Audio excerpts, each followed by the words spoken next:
sur le sujet qu'on a commencé mercredi pour ceux qui étaient là. Je vais faire un bref rappel de ce que nous étions en train de voir mercredi. Nous étions en train de parler du double message de la croix. Le double message de la croix. Et nous avons vu déjà en commençant pourquoi est-ce que Jésus est venu mourir à la croix. Nous savons les raisons, ainsi de suite.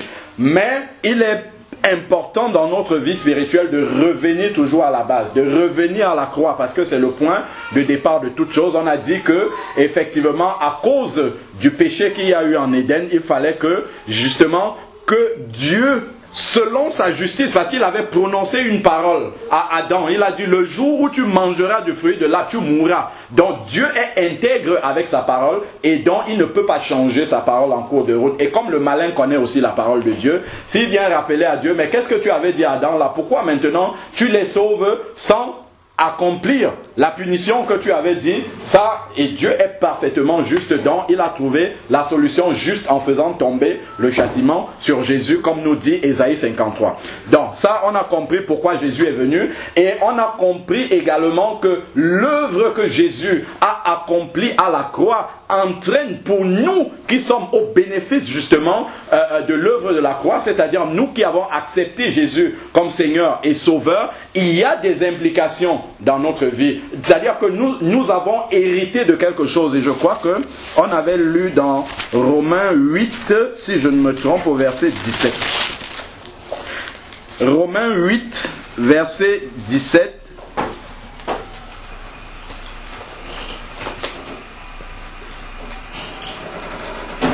Or, si nous sommes enfants, ça suppose enfants de Dieu ici, là, nous sommes aussi héritiers de Dieu et co-héritiers de Christ. Si, il y a quand même une condition, si toutefois nous souffrons avec lui afin d'être aussi glorifiés avec lui. Donc nous sommes héritiers. Lorsque nous acceptons Jésus comme Seigneur et Sauveur, nous héritons de quelque chose. Nous avons un héritage. Et nous avons commencé à étudier cet héritage-là. Nous avons dit que il y a beaucoup de chrétiens qui marchent encore comme si cet héritage-là n'avait pas existé. C'est-à-dire que nous sommes délivrés d'un esclavage, mais nous continuons à marcher comme des esclaves. C'est comme cette histoire que j'ai entendue. Lorsque le président, je ne sais plus lequel, là, des États-Unis, avait proclamé l'abolition de l'esclavage. Qu'est-ce qui s'est passé? Il y a plusieurs esclaves qui étaient dans des zones reculées, qui n'avaient pas encore eu la nouvelle, qui ne savaient pas qu'ils étaient libres.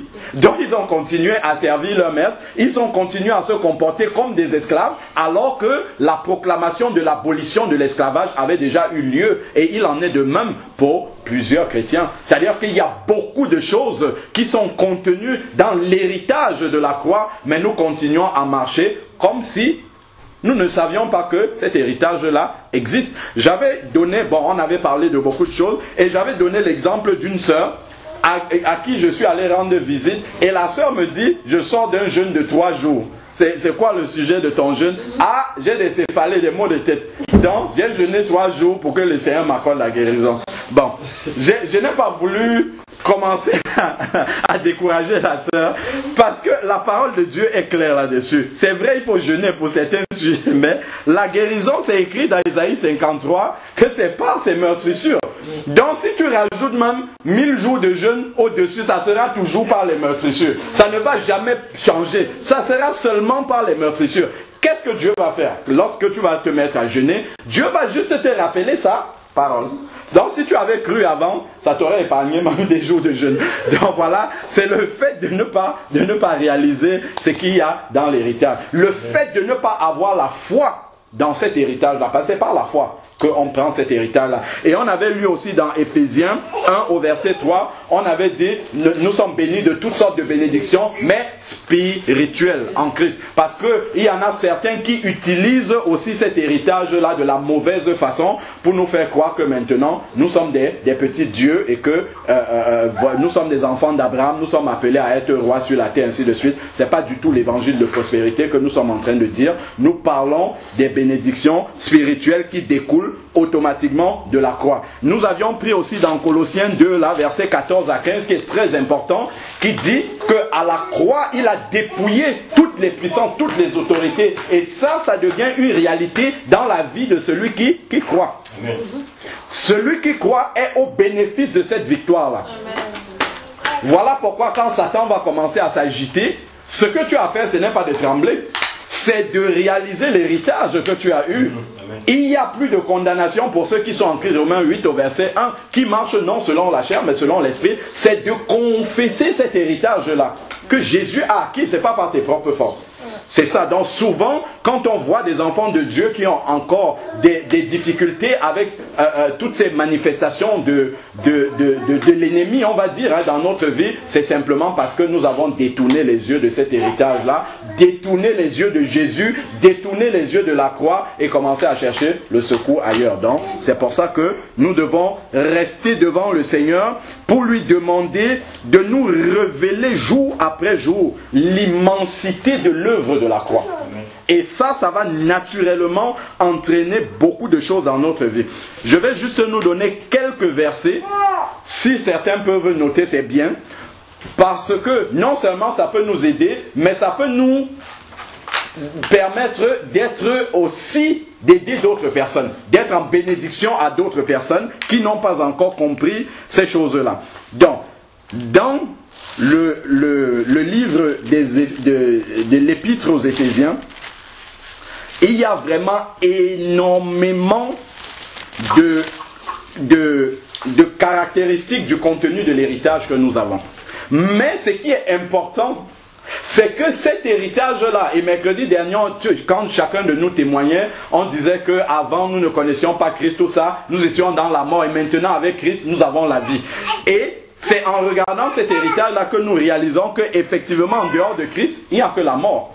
Il n'y a pas la vie. Et alors, dans l'épître aux Éphésiens, déjà, nous sommes bénis de toutes sortes de bénédictions spirituelles en Christ. Éphésiens 1, verset 3. Donc quand tu vas commencer à prier, Seigneur, bénis-moi, là il y a déjà un problème. Et nous allons voir que ces bénédictions-là, cet héritage-là, nous ne devons plus prier pour l'avoir, parce qu'il est déjà là. Dieu l'a déjà manifesté.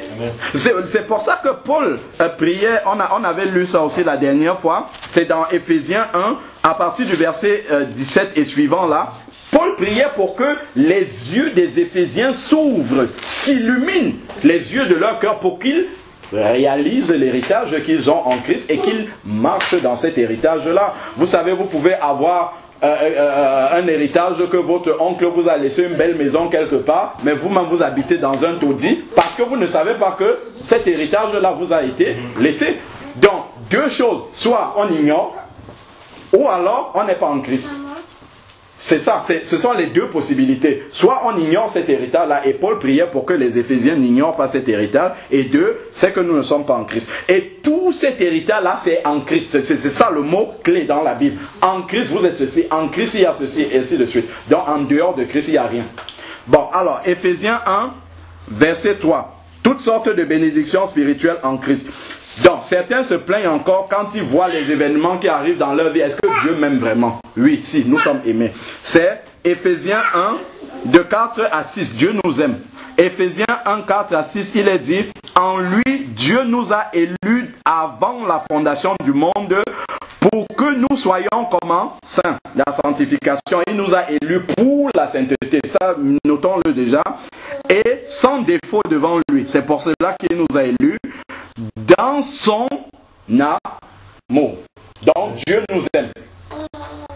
Donc ne va pas dans la prière en disant, déjà tout l'héritage là va nous permettre d'éviter des prières qui ne sont pas selon la volonté de Dieu. Ne va pas en disant Dieu, est-ce que tu m'aimes encore? Non, ça c'est une prière que Dieu n'agrée pas, parce qu'il dit ici dans son amour. On a encore Romains 5 au verset 8. Dieu prouve son amour, non seulement il nous aime, mais il prouve encore. Dieu prouve son amour en ce que Christ est mort alors que nous étions encore des pécheurs. Je laisse la suite. Donc, nous pouvons voir aussi Éphésiens 2, verset 4. Nous sommes déjà pardonnés. Donc, nous sommes déjà pardonnés, c'est Éphésiens 1, 7. En lui, mot-clé toujours, l'héritage, c'est en lui, nous avons la rédemption par son sang, le pardon des péchés selon la richesse de sa grâce. Donc nous avons le pardon des péchés. Ce n'est plus la peine de revenir devant le Seigneur avec des péchés qui ont été confessés au moment de notre conversion. C'est fini. On a lu des versets comme par exemple Hébreux 8 au verset 12 qui nous dit quand Dieu pardonne, il efface. C'est fini. Il ne s'en souvient plus. Il oublie. Donc si nous revenons encore avec, c'est que nous n'avons pas compris. Vous avez des personnes qui demeurent dans la culpabilité et la sœur d'ailleurs qui est en Belgique a témoigné après le message qu'elle restait toujours dans la culpabilité parce qu'elle se demandait est-ce que Dieu m'a vraiment pardonné? Si, nous sommes pardonnés. Donc c'est une question de foi dans l'œuvre de la croix. On ne nous a pas pardonné parce que nous méritons, mais c'est en Christ. Nous avons demandé pardon et Dieu nous a pardonné. Voilà. Verset 1 et je peux prendre Colossiens aussi. Colossiens 2, je crois, verset 13. Et ça c'est un passage, je ne sais pas, il est pourtant simple, hein? Mais Colossiens 1, verset 13. Il nous a délivrés du pouvoir des ténèbres et nous a transportés dans le royaume de son Fils bien-aimé. Mais pourquoi les chrétiens courent après la délivrance? Les gens courent partout, tel le ministère de délivrance. C'est écrit, il nous a délivrés. Ce n'est pas il va nous délivrer. Ce n'est pas il compte nous délivrer. C'est il nous a délivrés. Un chrétien n'a pas à passer par la délivrance. Ça n'existe pas ça dans la Bible. Jamais les apôtres n'ont pratiqué la délivrance sur des chrétiens. Ils pratiquaient la délivrance sur des païens. Parce que les païens étaient habités des esprits mauvais. Et encore, ils pratiquaient la délivrance sur des personnes qui avaient perdu le sens même. C'est-à-dire qu'elle n'était même plus lucide pour recevoir l'enseignement. Même Jésus, c'est ce qu'il a fait. Si quelqu'un est encore lucide, on lui donne plutôt la parole de Dieu. Et la parole de Dieu va le délivrer. Si maintenant, la personne, le démon, a déjà pris le contrôle même de la pensée de la personne, là, on va pratiquer la délivrance. Comme a fait Paul dans Acte 16. Quand il s'est retrouvé là avec la dame qui avait l'esprit de Python, là, qui marchait derrière lui, quand il l'a vu après plusieurs jours, elle était toujours dans cette sofa, il s'est juste tourné, il a dit sort à l'esprit est sorti immédiatement. Donc nous sommes déjà délivrés. Si tu vas trouver quelqu'un pour dire délivre-moi, j'ai tel démon, tu reconnais implicitement que tu n'es pas en Christ. C'est ça. Parce qu'en Christ, nous sommes délivrés. Donc, c'est ce que tu es en train de confesser toi-même. Quand tu vas trouver la personne, tu dis, j'ai besoin de délivrance du mari de nuit ou bien de toutes ces choses-là qu'on entend aujourd'hui. Bon, ensuite, verset 8, nous sommes au bénéfice de sa sagesse. Comme Dieu est sage, il nous communique également cette sagesse au verset 8. Éphésiens 1, verset 8 dit que Dieu a répandu, c'est la richesse de sa grâce. Je continue, verset 7, verset 8 maintenant, que Dieu a répandu abondamment sur nous en toute sagesse et intelligence. C'est ça qu'il nous communique. Voilà pourquoi, lorsque nous sommes en Christ, nous pouvons nous retrouver même dans des activités séculières à avoir une sagesse que nous n'avons jamais appris. Ça vient de Dieu en fait. C'est une intelligence qui vient de Dieu. Parce que Dieu veut nous communiquer certaines choses. Voilà. Donc, nous avons déjà la sagesse. Quand tu vas dire, ah moi je ne suis pas sage, j'ai tout le temps la sous-moyenne, ainsi de suite. Non. Ça tu confesses négatif. Il faut dire, je suis sage en que même si les hommes disent que j'ai 0 de moyenne, Dieu dit que je suis sage, donc je choisis ce que Dieu a dit. Amen. Et non ce que les hommes disent. C'est ça qui est le plus important. Alors, donc, nous demandons souvent la richesse à Dieu, verset 11 Nous sommes dans Éphésiens 1. En lui, toujours, mot-clé, en lui, nous avons été mis à part prédestinés selon le plan de celui qui opère tout selon la décision de sa volonté, afin de célébrer sa gloire, nous qui d'avance avons cru en Christ. Donc tout cela, nous l'avons déjà en Christ. Donc nous sommes en sécurité, il nous protège. Ensuite, nous pouvons lire aussi Éphésiens 2, de 4 à 6. Nous avons une nouvelle vie avec le Seigneur. Je lis Éphésiens 2, verset 4. Mais Dieu est riche en miséricorde. Donc, il nous pardonne, il nous fait grâce. Et à cause du grand amour dont il nous a aimés, on a dit tout à l'heure que nous sommes déjà aimés en Christ. Nous n'allons plus rechercher à être aimés, prier pour que Dieu nous aime. Non, c'est des prières qui ne sont pas selon la volonté de Dieu. Nous qui étions morts par nos fautes, il nous a rendu la vie avec lui. C'est par grâce que vous êtes sauvés.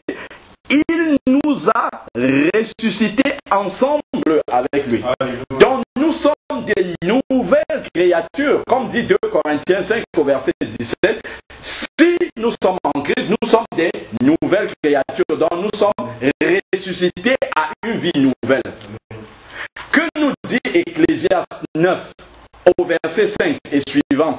Celui qui est mort, son souvenir est effacé.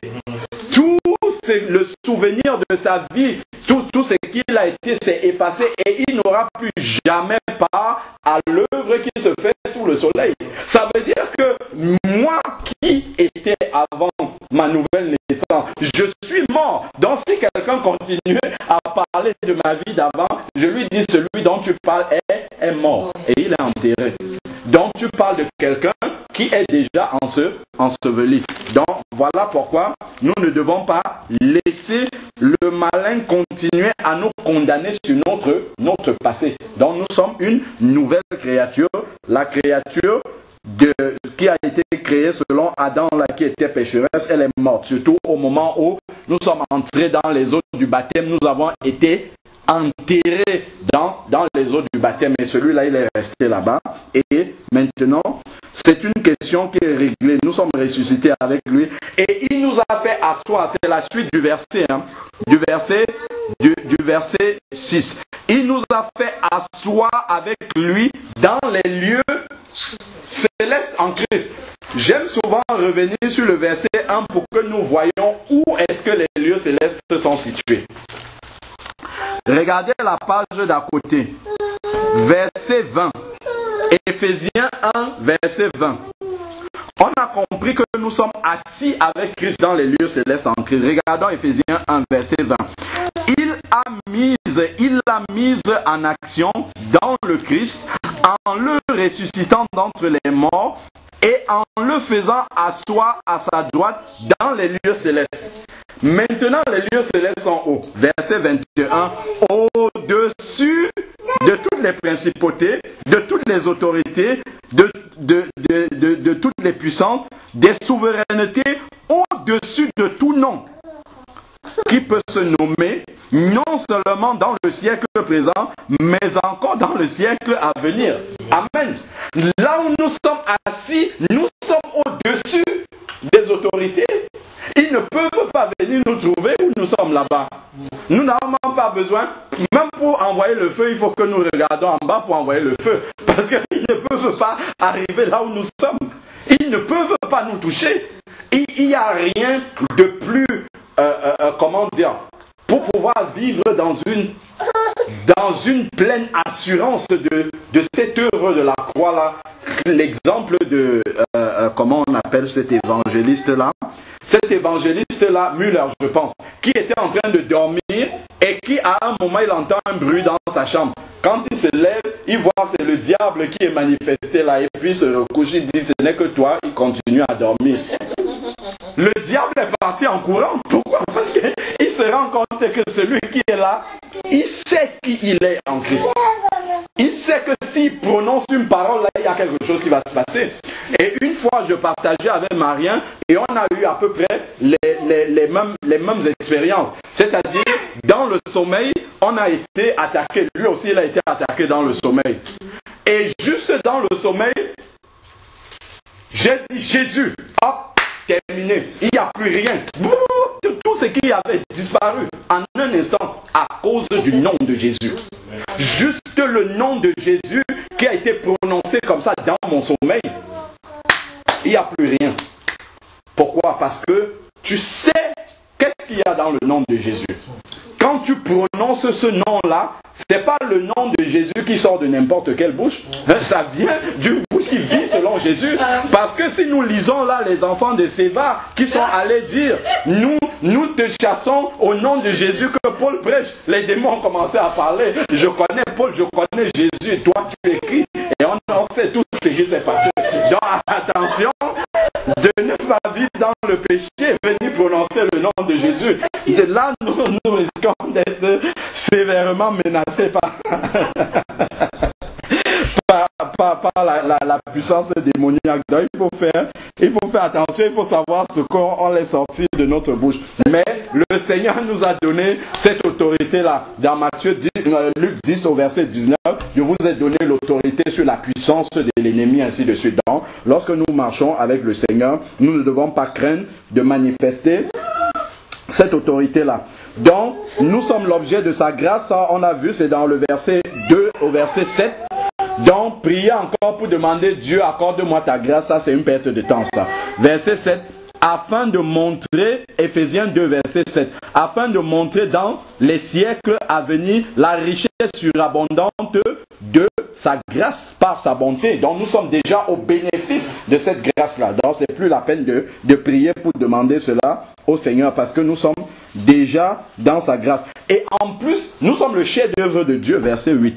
C'est par la grâce que vous êtes sauvés, par le moyen de la foi. Donc c'est Dieu qui a fait notre salut. C'est Dieu qui a créé cette nouvelle création que nous sommes.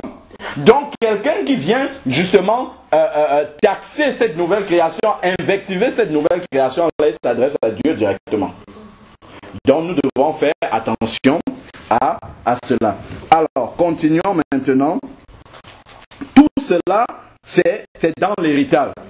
Et il a préparé aussi de bonnes œuvres afin que nous les pratiquions. Donc nous n'avons même pas besoin de commencer à s'interroger, qu'est-ce que je dois faire maintenant, je suis sauvé. Non, Dieu a déjà préparé tout. Seigneur, permets-moi d'entrer dans ces œuvres-là. Je commence à le faire de façon naturelle, parce que c'est inscrit dans mon ADN, la nouvelle ADN spirituelle que le Seigneur m'a donné. Comme nous dit, c'est dans 1 Corinthiens 15 au verset 45, que Jésus est le dernier Adam. Donc quand quelqu'un naît de nouveau, il ne naît plus selon l'ancien Adam qui est pécheur, mais il naît selon Jésus. Donc il a son ADN. Donc les œuvres de Jésus également accompagnent cette personne. Nous devons même simplement demander au Seigneur de nous ouvrir les yeux sur ces œuvres-là, afin que nous marchions là-dedans, afin que nous les pratiquions. Mais ça doit être quelque chose de naturel. Ça doit couler en fait. Ça doit couler comme source qui confirme la nouvelle vie que nous avons reçue en Christ. En plus, quelqu'un s'est converti, il dit, ah, tous mes amis m'ont abandonné, ainsi de suite. Regardez tous le nombre que nous sommes. Il y en a qui sont à Nice, il y en a qui sont en Belgique, il y en a qui sont en Italie, il y en a qui sont ici, qui viennent d'autres villes, ainsi. Où est-ce qu'on se connaît? En Christ, nous avons une nouvelle famille. Même si mes frères m'ont abandonné, même si toute ma famille, voilà la nouvelle famille de Dieu. Donc nous ne devons pas avoir peur de ces choses-là, d'être abandonné. Dieu crée automatiquement. Dès que tu rencontres quelqu'un qui dit, je suis né de nouveau comme toi, c'est même d'ailleurs la seule date de naissance que Dieu connaît. La date de naissance que nous fêtons, les anniversaires là, normalement nous devons même arrêter de fêter ça. Nous devons fêter la nouvelle naissance. Normalement, ça c'est ce que Dieu lui reconnaît. Dans notre passeport qui nous permet d'entrer dans le ciel, c'est la date de la nouvelle naissance qui est inscrite. C'est pas la naissance selon Adam, selon nos parents. Parce que Jésus a dit à Nicodème, ce qui est chair est chair, ce qui est esprit. Donc ce qui entre dans le ciel, c'est l'esprit qui entre dans le ciel. Donc c'est la date de naissance de l'esprit que nous avons reçu qui est dans le passeport qui nous permet d'entrer dans le ciel. C'est la nouvelle naissance que nous devons fêter. Normalement, si nous voulons fêter, c'est la nouvelle naissance. Si nous voulons faire les choses selon la pensée de Dieu et non selon la pensée du monde dans lequel nous vivons. Amen. Que Dieu soit béni. Ensuite, nous sommes l'habitation. Et ça c'est extraordinaire alors. C'est que nous sommes l'habitation du Saint-Esprit. Et c'est de là que émane, comme on partageait tout à l'heure sur les miracles, les œuvres de Jésus. Parce que son esprit habite à l'intérieur de nous. Et c'est cet esprit-là qui se manifeste et qui nous permet de marcher dans les œuvres de Jésus. C'est au verset 22.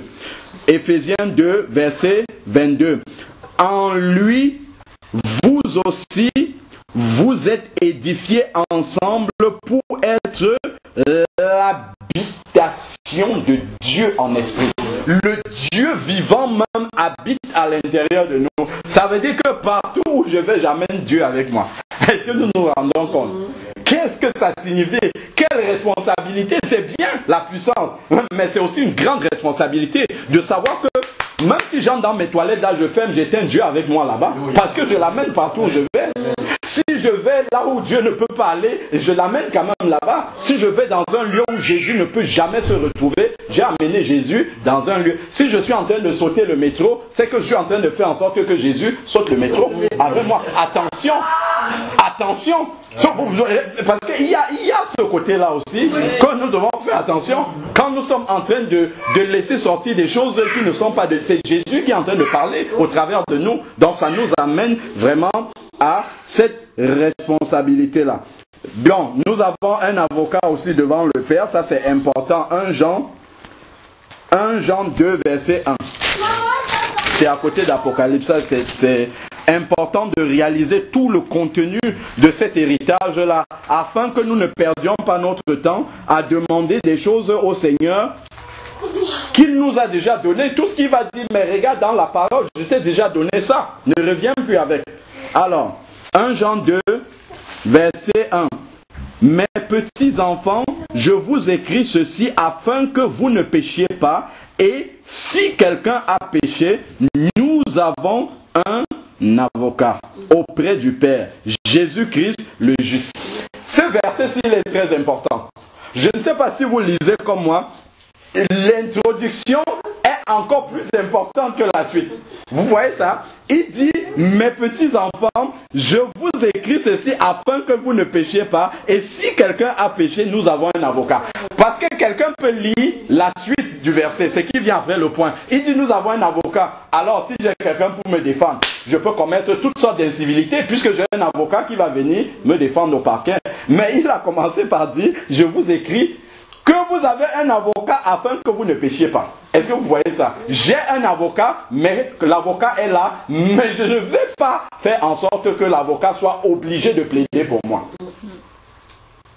Je vous écris cela afin que vous ne péchiez pas. Si maintenant par mégarde, par accident, il vous arrive de tomber dans le péché, alors cet avocat-là va donc entrer maintenant en service.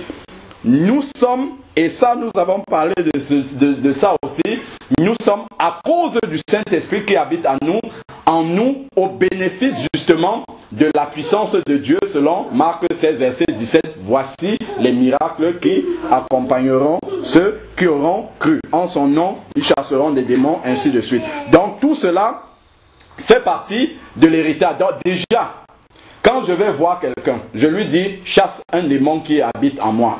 Ça veut dire que l'Esprit de Dieu n'habite pas en moi, parce que si l'Esprit de Dieu habitait en moi, le démon ne peut pas aussi habiter. C'est ce que nous dit 2 Corinthiens 6, verset 14 et suivant. Si maintenant, je vais voir quelqu'un, je lui dis, délivre-moi, ça veut dire, on a déjà vu que je ne suis pas en Christ. Et ça veut dire aussi quoi? Ça veut dire aussi que je ne crois pas. Voici les miracles qui accompagneront ceux qui auront cru. Ça veut dire que moi-même, je ne crois pas. Parce que si je croyais, déjà, il y a beaucoup de choses que je n'aurais pas besoin d'aller demander que les autres fassent pour moi. Alors, maintenant, puisque nous sommes en lui, nous avons dit en lui, nous avons ceci, en lui, nous sommes ceci, ainsi de suite. Puisque nous sommes en lui, nous sommes en lui, mais il a dit, lui aussi, il est en nous. Puisqu'il a dit, celui qui croit en moi, le Père et moi viendrons en lui pour faire notre demeure. Maintenant, si Jésus est en nous, ça veut dire que nécessairement, il y aura des conséquences dans notre vie pratique. Parce qu'il est en nous, on a déjà même posé le décor, là il vient avec nous partout, ainsi de suite. Il y aura nécessairement des conséquences dans notre vie pratique de chaque jour. Première conséquence que j'ai notée, c'est le changement radical de notre vie. Nous allons appuyer ça avec des versets. Prenons Galates 2, verset 20. Quelqu'un qui réalise que Jésus habite vraiment en lui, forcément, il y a ce changement radical là qui va venir. La conscience que le Dieu vivant, dans toute sa sainteté, habite maintenant en moi, va m'amener nécessairement à un changement radical. Parce qu'avant, je vivais dans les ténèbres. Je ne savais pas, je n'étais pas dans la lumière, donc je pouvais marcher dans l'égarement total. Mais maintenant que j'ai réalisé que le Dieu vivant habite en moi, verset 20, Galates 2, 20, je suis crucifié avec Christ. Et ce n'est pas moi qui vis, c'est Christ qui vit en moi. Ce n'est plus moi, l'ancien là, celui qui est resté dans les eaux du baptême là. Ce n'est plus lui qui vit, mais c'est Christ qui vit en moi. Ma vie présente dans la chair, je la vis dans la foi au Fils de Dieu qui m'a aimé et s'est livré lui-même pour moi. Donc nous voyons qu'il y a une conséquence pratique dans ma vie. Si Jésus m'a sauvé, c'est pour que je ne vive plus pour moi-même maintenant. C'est ce que Apocalypse 5 aussi au verset 9 va nous dire. L'agneau qui a été immolé pour Dieu. Il nous a rachetés par son sang pour Dieu. Il ne nous a pas rachetés pour rien, pour nous-mêmes. Il nous a rachetés pour Dieu, pour que nous ne vivions plus pour nous-mêmes, mais que nous vivions désormais pour le Seigneur. Avant, nous vivions pour nous-mêmes et pour le diable. Puisque 1 Jean 5 verset 19 nous dit que le monde est sous la domination du diable. Donc si je ne suis pas au Seigneur, nécessairement je vis et je sers le diable. Et je vis pour moi-même, l'égoïsme. Maintenant que je suis sauvé et que je dis que ce n'est plus moi qui vis, mais c'est Christ qui vit en moi, qu'est-ce qui va se passer? Je vis désormais pour Dieu et pour être en bénédiction aux autres. Donc ma vie n'est plus centrée sur moi, mais ma vie est centrée sur Christ et je sers Christ au travers de mon service aux autres. Amen. Amen. Et ça me permet de sortir de mon égoïsme. C'est un témoignage que j'ai écouté, c'est une bande de jeunes. C'était des jeunes hein, d'une cité, je ne sais pas. Et ces jeunes-là, dans ce groupe de jeunes, il y avait un qui était un peu leader, qui était issu d'une famille assez riche, et un autre qui était issu d'une famille vraiment très très modeste. Et ils faisaient des casses, ils cassaient, ils faisaient des actes de vandalisme. Et un jour, ils ont été pris par la police. Alors là, ils sont transférés en prison et ils passent en procès. Il y a une forte caution qui est fixée lors du procès. Qu'est-ce qui se passe? Le fils issu de la famille riche, il écrit une lettre à ses parents. Voici ce qui s'est passé. Est-ce que vous pouvez m'envoyer le chèque pour la caution? Immédiatement après, les parents ont envoyé le chèque de caution. Il a été libéré. Il est sorti. Le deuxième maintenant, qui était issu d'une famille très modeste, a reçu la visite de sa maman en prison. Sa maman qui avait déjà un certain âge. Et la maman de ce jeune-là le jeune dit à sa maman, maman, je sais que nous n'avons pas de moyens, donc je vais rester pour puger la peine. De toute manière, je n'ai même pas le choix. La maman va lui dire, mon fils, je ne peux pas te laisser dans cet endroit-ci. Je vais trouver du travail et je travaillerai jusqu'à ce que j'ai suffisamment d'argent pour payer la caution. La maman a trouvé un travail, c'était dans une carrière où elle cassait des pierres, des roches toute la journée. Et chaque fois qu'elle finissait sa journée de travail, elle venait rendre visite à son fils en prison. Et quand son fils voyait l'état de la maman, il n'arrivait pas à retenir ses larmes. Parce qu'il voyait l'état dans lequel la maman était. Elle avait des genoux ensanglantés, tout ça, parce qu'elle travaillait dur toute la journée. Et il imaginait toute la souffrance dans laquelle il a conduit sa maman. Et la maman a travaillé comme ça plusieurs années. Et un jour, elle est arrivée, à chaque fois le fils pleurait quand il voyait sa maman. Un jour, elle est arrivée, elle a dit, fiston, j'ai réuni l'ensemble de l'argent, j'ai payé la caution, donc maintenant tu vas sortir. Lorsque ce jeune-là est sorti, la maman a pris un trajet pour rentrer à la maison, lui il a pris un autre trajet. Et sur le trajet qu'il avait pris, il croise celui avec lequel il avait été enfermé, mais qui était sorti quelques années avant parce que sa caution avait été payée par les parents. Alors ce jeune-là, qui avait été libéré avant, lui dit, ça y est, tu es sorti, j'ai l'affaire du siècle. Il y a une banque là-bas que j'ai préparée, j'attendais que tu sortes pour qu'on aille casser cette banque-là. Je t'assure qu'on va devenir des millionnaires. En un instant, ce jeune homme-là, il a baissé la tête et il a revu défiler dans sa tête l'image de sa maman qui venait tous les soirs ensanglantée, harassée de fatigue et tout ça. Et quand il a regardé son ami, il a dit non. Toi, tu es sorti de la prison, tu ne sais même pas ce qui se passe en prison parce que tu es resté quelques jours seulement. Tes parents n'ont pas souffert, mais ma maman a failli laisser sa vie pour le prix de ma liberté et tu me demandes de retourner à faire ça. Plus jamais, c'est fini, plus jamais, jamais, jamais, ne passe plus jamais sur mon chemin. Et ce jeune-là s'est éloigné de lui. Ça, c'est l'image même que nous devons avoir de la croix de Jésus.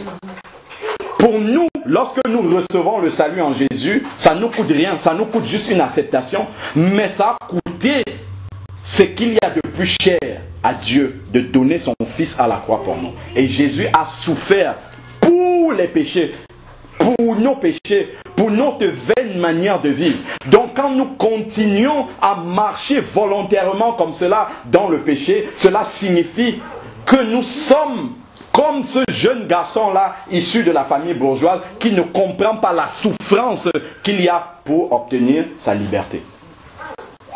Et cette histoire-là nous permet vraiment de prendre conscience de l'œuvre de la croix qui a coûté au Seigneur. Vous voyez que même Jésus homme, quand il était dans le jardin de Gethsémane et qu'il était presque sanglotant comme ça, qui dit, Père, si cette coupe-là pouvait s'éloigner, mais après il rajoute, il dit, non pas ma volonté, mais la tienne. Ça, nous devons le retenir pour ne pas agir en insensé. Si nous prenons 1 Corinthiens 6, verset 19, nous avons encore ce passage-là qui nous rappelle vraiment la transformation qu'il doit avoir dans notre vie. 1 Corinthiens 6, verset 19. Il est dit, ne savez-vous pas ceci, votre corps est le temple du Saint-Esprit. Attends, est-ce que je suis 1 Corinthiens 6, 8, verset 19. Ne savez-vous pas que ceci, votre corps est le temple du Saint-Esprit qui est en vous et que vous avez reçu de Dieu et vous n'êtes pas à vous-même. Dans d'autres versions, c'est vous ne vous appartenez pas vous-même. Donc nous ne devons plus prendre des décisions comme s'il s'agissait de nous. Comme si la décision que je prends importe juste pour moi. Non, je ne m'appartiens pas moi, mais j'ai un propriétaire. Quand on se convertit, c'est changement de propriétaire. On est passé avant, on était la propriété du diable. Maintenant, nous appartenons à Dieu. Donc, ce que nous allons faire, l'acte que nous allons poser, nous engageons Dieu avec nous là-dedans. Donc, nous ne nous appartenons plus nous-mêmes. Car vous avez été rachetés à un grand prix. Glorifiez donc Dieu dans votre corps. Le corps ne m'appartient plus, il appartient à Dieu. C'est un culte, comme me dit Romains 12 au verset 1, un culte agréable que je dois rendre à Dieu parce que ce corps lui appartient. Votre esprit qui appartient à Dieu. Amen. Donc, comme nous ne nous appartenons pas à nous-mêmes, nous devons comprendre ce que nous faisons doit être ce que Jésus peut faire.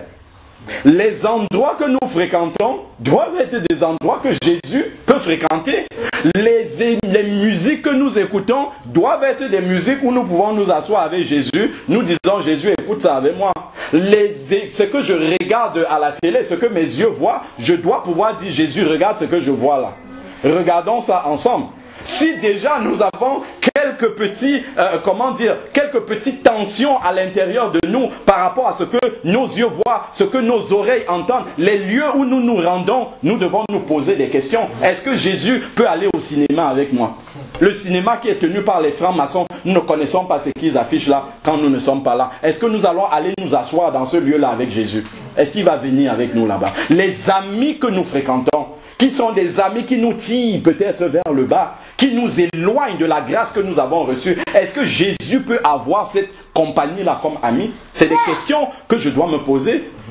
Souvent, la manière dont je vais m'habiller, est-ce que Jésus peut s'habiller comme moi? Je peux dire, Jésus, voici ce que j'ai prévu de mettre. Prends aussi, tu mets sur moi et tu mets sur toi. Et Jésus va accepter de porter cela. Voilà des vraies questions qui doivent émaner dans la tête du chrétien à chaque moment qu'il est dans l'une ou l'autre des situations que je viens de me poser là. Pourquoi? Parce que ce n'est plus moi qui vis, mais c'est Christ qui vit en moi. Amen. Chaque acte que je vais poser va engager évidemment le Seigneur. Et il y a beaucoup de personnes qui confessent qu'ils sont chrétiens, ils voient ce qu'ils ont envie de voir, ils vont là où ils veulent envie d'aller, ils ont des amis qui veulent, mais Christ a tout fait, Christ est sauvé, voilà, j'ai accepté Christ, mais Christ je te prends, je te laisse dans mon placard là-bas, et moi je vais faire ce que j'ai envie de faire. Et quand je reviens dans la prière, je reprends Christ dans le placard, et je dis, Christ maintenant manifeste-toi là où 2 ou 3 sont réunis, Christ est là, non pas du tout, Christ est là au milieu de nous, mais il est aussi là partout où nous allons, dans tout ce que nous faisons, il est là aussi. Il ne vient pas seulement au moment du culte, mais il est dans tout ce que nous faisons. Donc nous devons faire très attention. Et malheureusement, tout à l'heure j'ai dit, on a peut-être rigolé que même Satan est un serviteur de Dieu.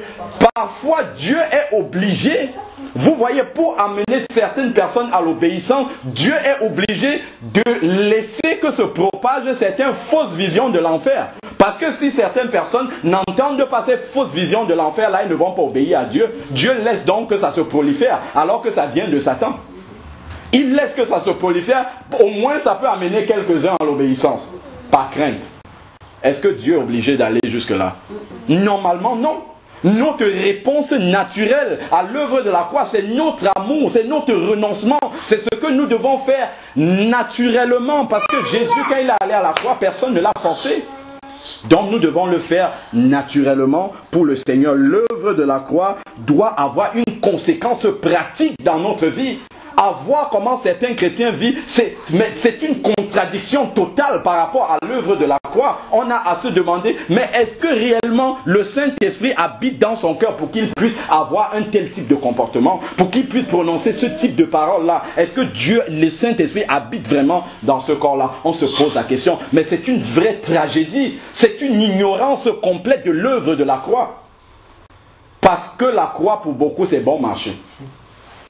On n'a rien payé parce que c'est gratuit. On dit, ah bon, moi ça ne m'a rien coûté, donc aussi dans ma vie, je vais rester comme ça. Mais une fois qu'on a conscience de l'œuvre de la croix, naturellement dans notre vie, il y a des choses qui viennent. Dans cette nouvelle naissance-là, il y a des choses qui vont se manifester naturellement. On a commencé le changement radical dans notre vie. Ensuite, renoncer à la vie de péché, puisque c'est le péché qui a mené Christ à la croix. Renoncer à la vie de péché. 1 Jean 3, verset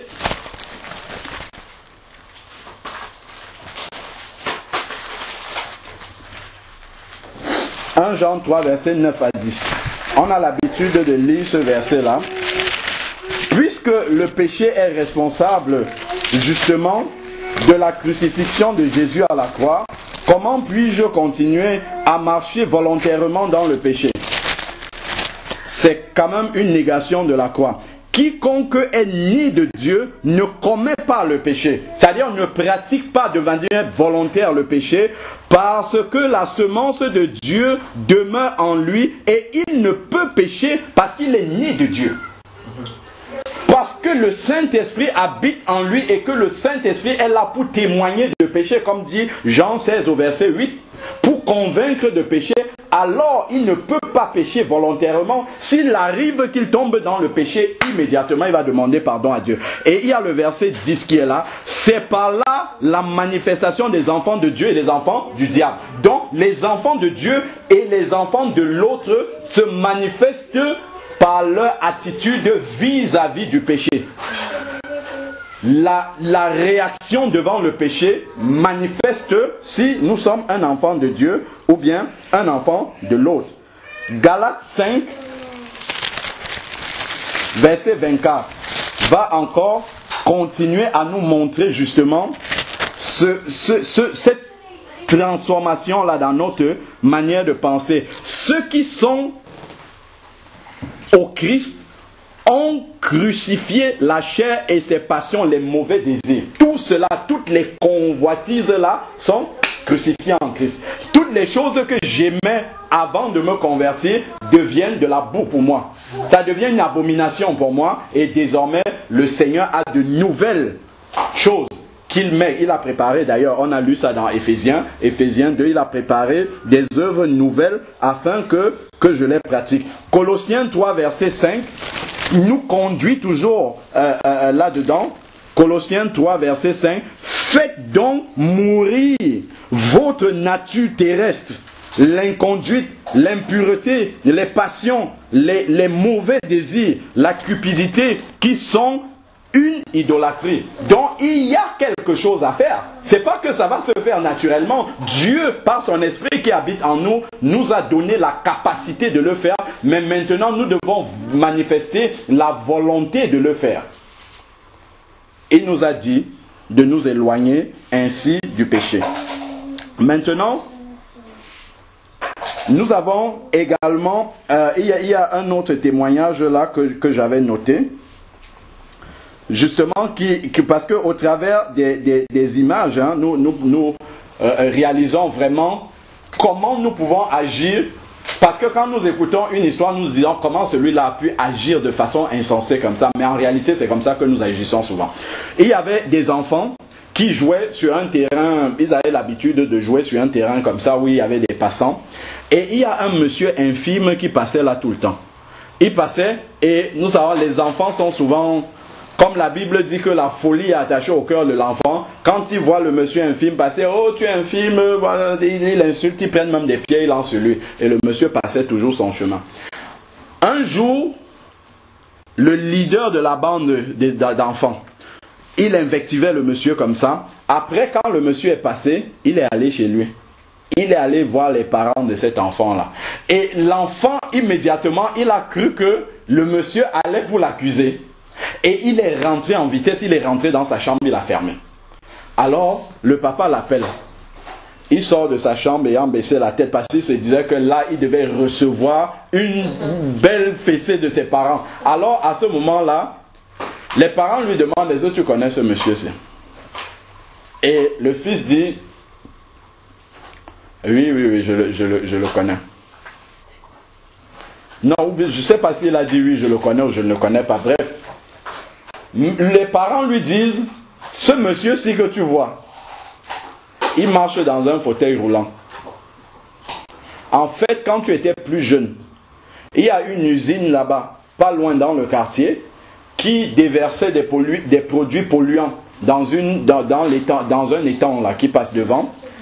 Et un jour, tu t'es retrouvé dans cet étang là et tu étais en train de te noyer. Tu étais en train de partir. Tes camarades qui jouaient avec toi t'ont abandonné. Mais ce monsieur s'y passait et il t'a vu te débattre comme ça. Il est entré dans l'eau et il t'a sauvé. Et c'est de là justement qu'il a été infecté. Et maintenant il marche dans un fauteuil roulant. Waouh.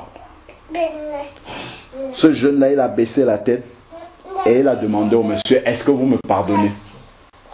Le monsieur a dit naturellement, il n'y a pas de problème, je te pardonne.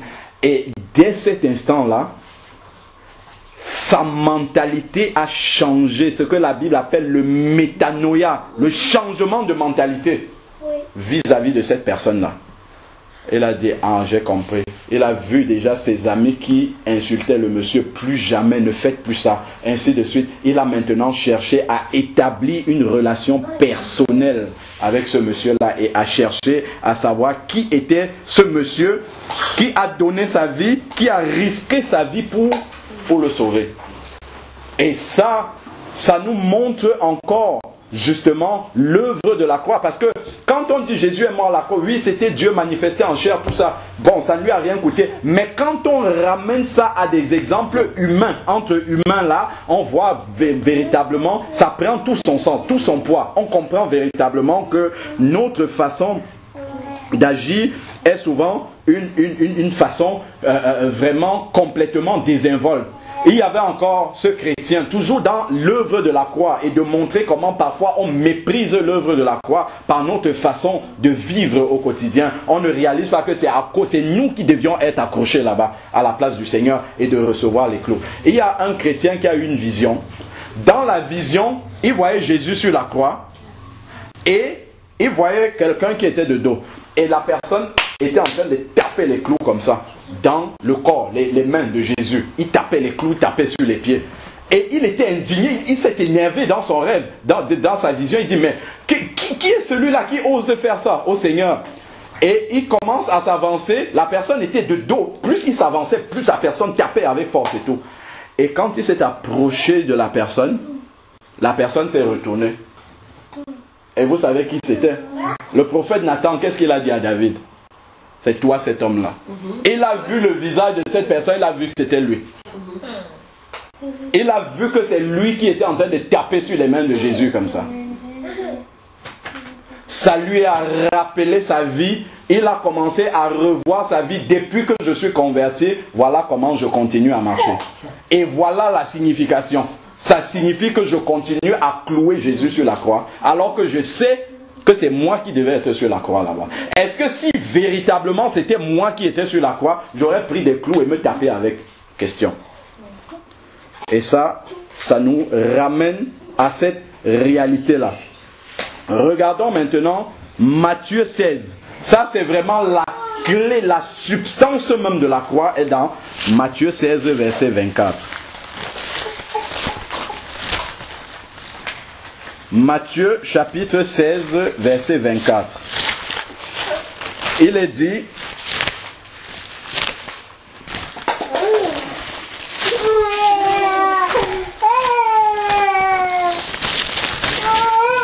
alors Matthieu 16, verset 24, alors Jésus dit à ses disciples, regardons bien, c'est un verset qui est très court, mais c'est un verset où presque toute la Bible est résumée.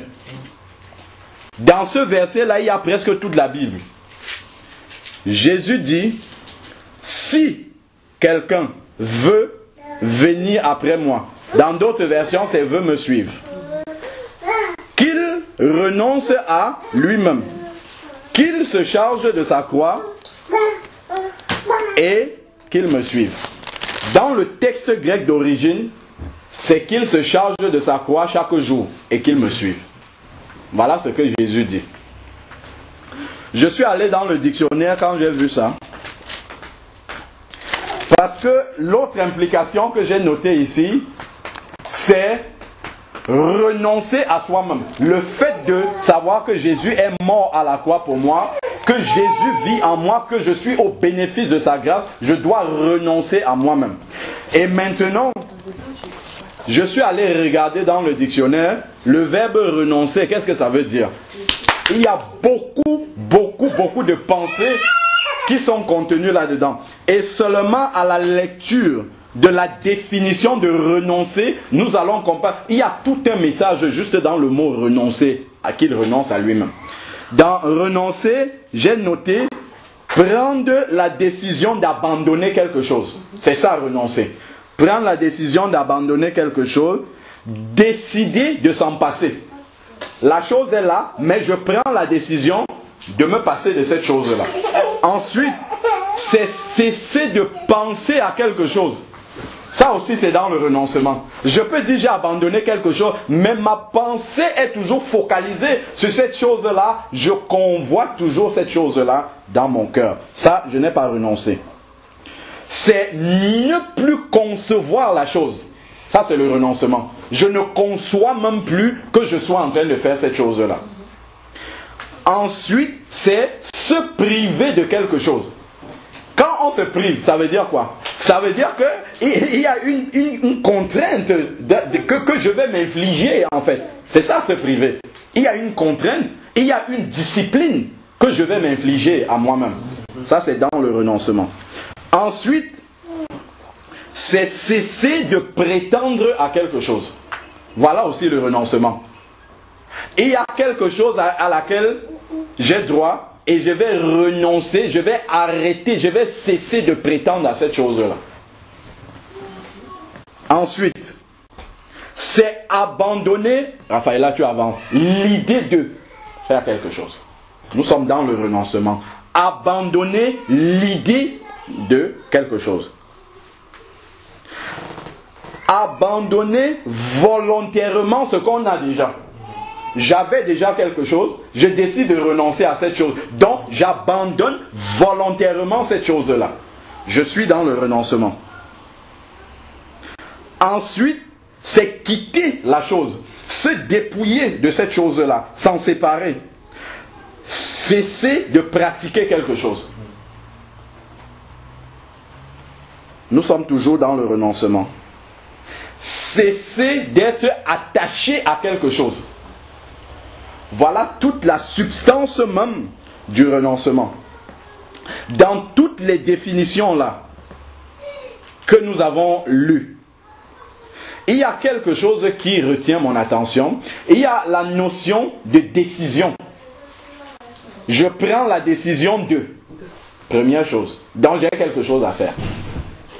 Ensuite, qu'est-ce que je vais faire? C'est abandonner. 2. Et ensuite, 3, et ça c'est capital, c'est que c'est librement que je le fais. C'est volontairement, sinon c'est pas le renoncement. C'est sans aucune pression extérieure. C'est là qu'on peut parler du renoncement. Je n'ai pas subi de pression. Je n'ai pas subi une force extérieure qui me demande de le faire, mais je décide de faire cette chose-là volontairement et librement. Maintenant, décortiquons le verset 24 là, de Matthieu 16. Jésus dit si. Donc, c'est une condition d'abord. Ce n'est pas tout le monde qui va faire ça. Il dit si. Première chose. Ensuite, il dit quelqu'un. Dans ce quelqu'un-là, nous comprenons que c'est un appel personnel. C'est un appel individuel. Dieu parle personnellement à chacun. Si je suis dans le renoncement, je ne vais pas chercher à ce que toute la terre fasse le même renoncement que moi. C'est personnel. C'est quelque chose, c'est un message qui s'adresse directement à moi. Personnellement, Jésus me dit si quelqu'un, si toi là, tu veux me suivre. C'est la première chose. Ensuite, maintenant, le verbe vouloir. Si quelqu'un veut. Vouloir, ça vient de quoi? Volonté. La volonté personnelle. C'est une décision personnelle que je prends. Donc, j'ai cet acte-là de désirer faire cette chose-là. Si quelqu'un veut. La volonté. Ensuite, suivre, ici chez moi, c'est venir après moi. Si quelqu'un veut me suivre, maintenant le verbe suivre, c'est aller dans le même sens que quelqu'un, aller dans la même direction que quelqu'un, poursuivre le même but, le même objectif que cette personne, aspirer à la même chose. C'est ça suivre. Maintenant, quand je lui suivre comme ça, la question qui jaillit naturellement, c'est est-ce que je suis Jésus? Bon.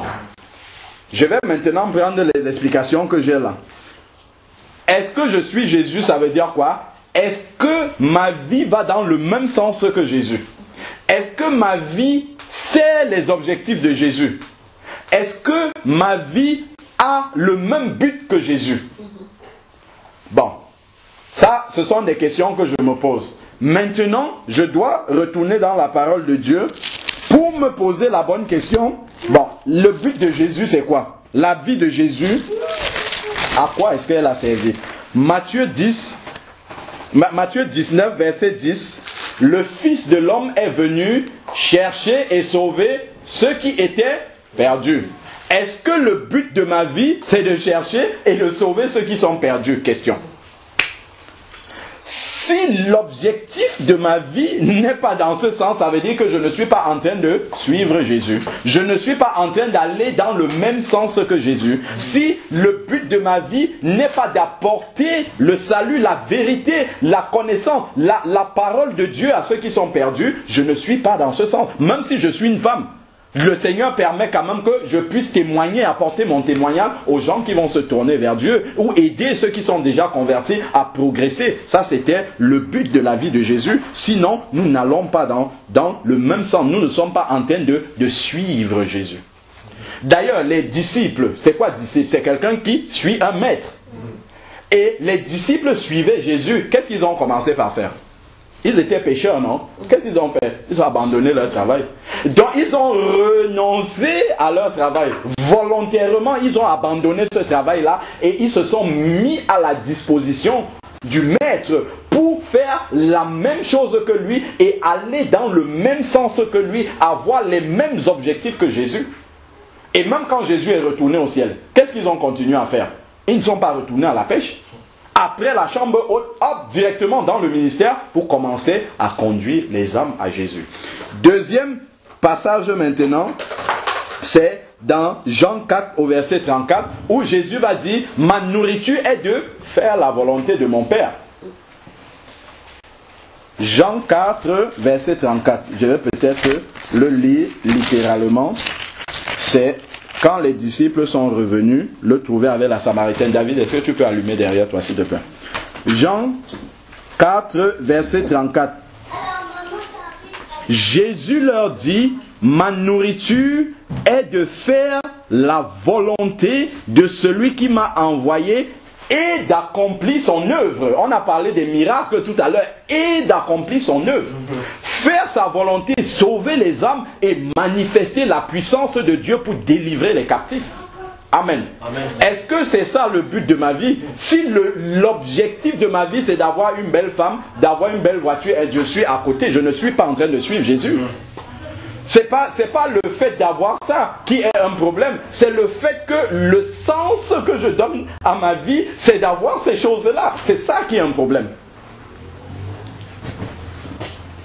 Donc, c'est dans tout cela que le renoncement se situe. Alors, ensuite, il dit, nous sommes toujours dans Matthieu 16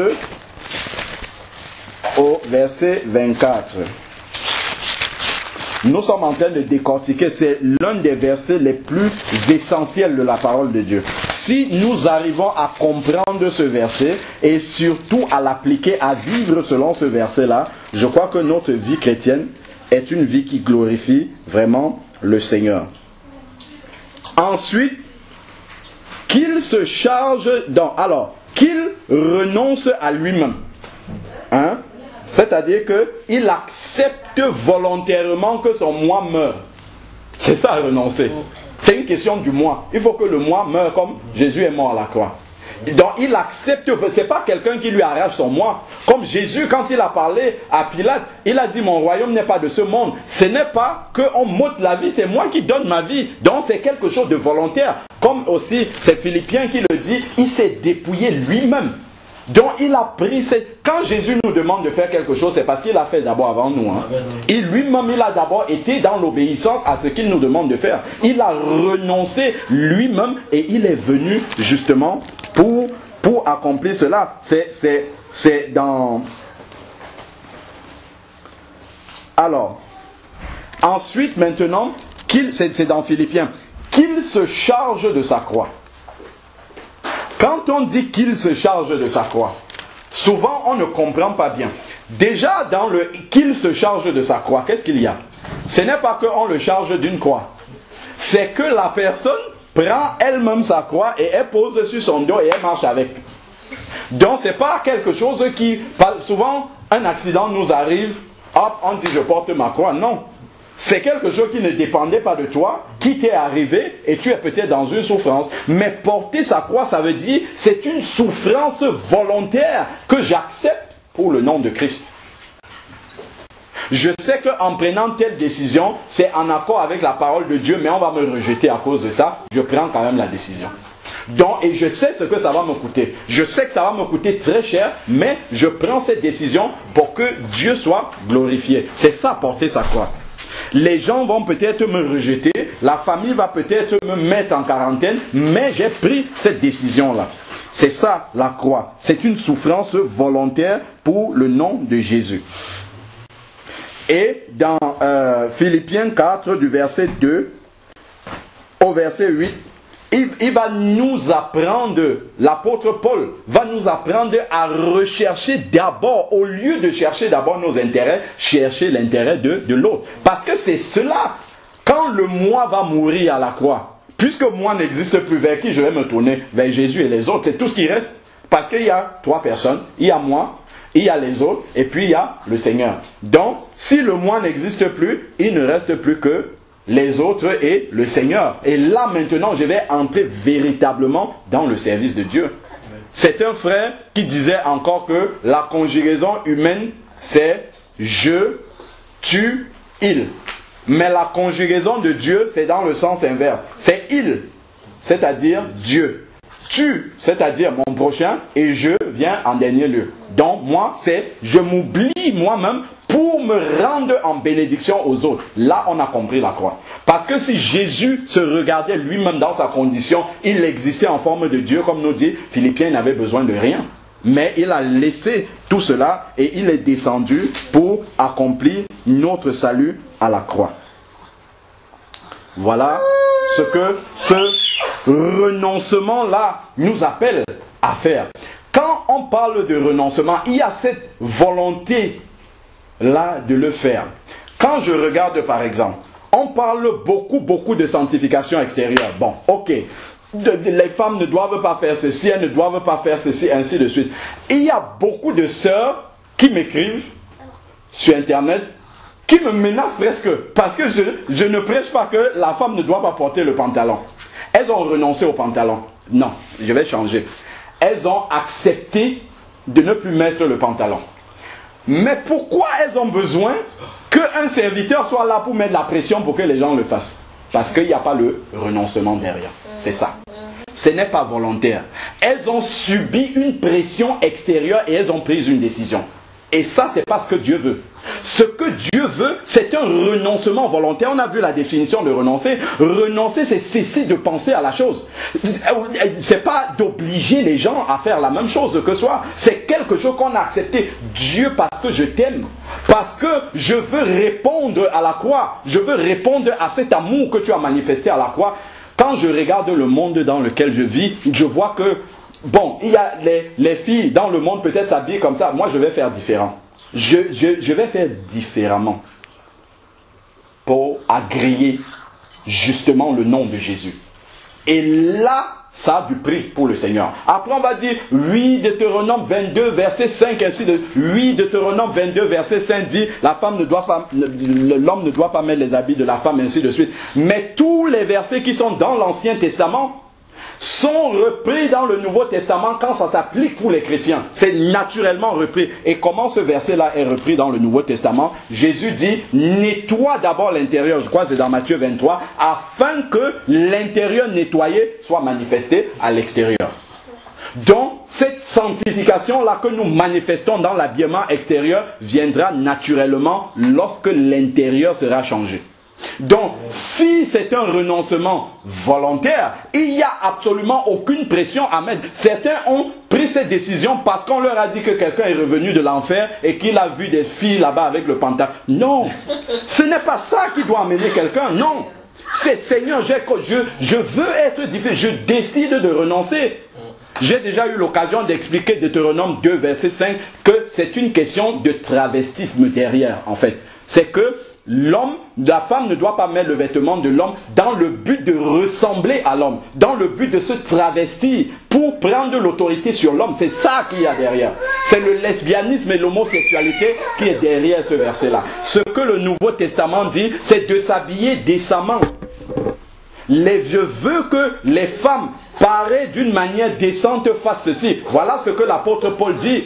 Mais jamais Jésus n'a vu quelqu'un venir dire, toi tu es une femme, tu es en pantalon, recule, ainsi de suite. Mais maintenant c'est ça qu'on entend prêcher. Non, il faut prêcher J'ai dit aux sœurs qui m'envoient ces menaces, le lapsus est même venu, ces menaces-là, je ne vais jamais m'aligner pour prêcher ce que vous avez envie d'entendre. Je prêcherai toujours ce que Jésus me demande de prêcher. Et là, si ça vient de Dieu, ça va délivrer les personnes. Amen. C'est le message, c'est la parole. Les gens vont renoncer par eux-mêmes.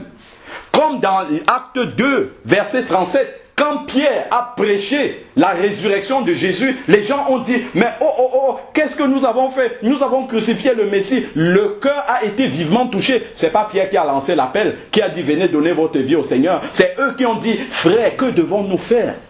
Donc s'il y a le renoncement dans le cœur de ces sœurs-là, même si elles ne m'entendent pas prêcher, si elles ont vraiment renoncé, elles cessent d'y penser. C'est fini avec le pantalon, on est passé à autre chose. Vous n'allez pas vouloir que toute la terre soit en train de faire ce que vous avez fait. Ça n'a plus aucun prix devant Dieu. Il faut que ça vienne volontairement d'un cœur qui accepte de marcher parce que nous voulons offrir cela à Dieu comme un parfum de bonne odeur. Là, il y a le renoncement et on n'en parle même plus. C'est entre Dieu et nous. Là, ça a du prix. Mais si on a subi une pression extérieure, si on a eu des menaces, des messages qui viennent de pas, ça n'a aucun prix devant Dieu, cela. Et c'est quand les sœurs commencent à me menacer, je commence simplement à dire, Seigneur, c'est parce qu'elles n'ont pas encore compris qu'est-ce qui a vraiment du prix pour toi. Qu'est-ce qui compte véritablement pour toi? Ce n'est pas une obéissance forcée.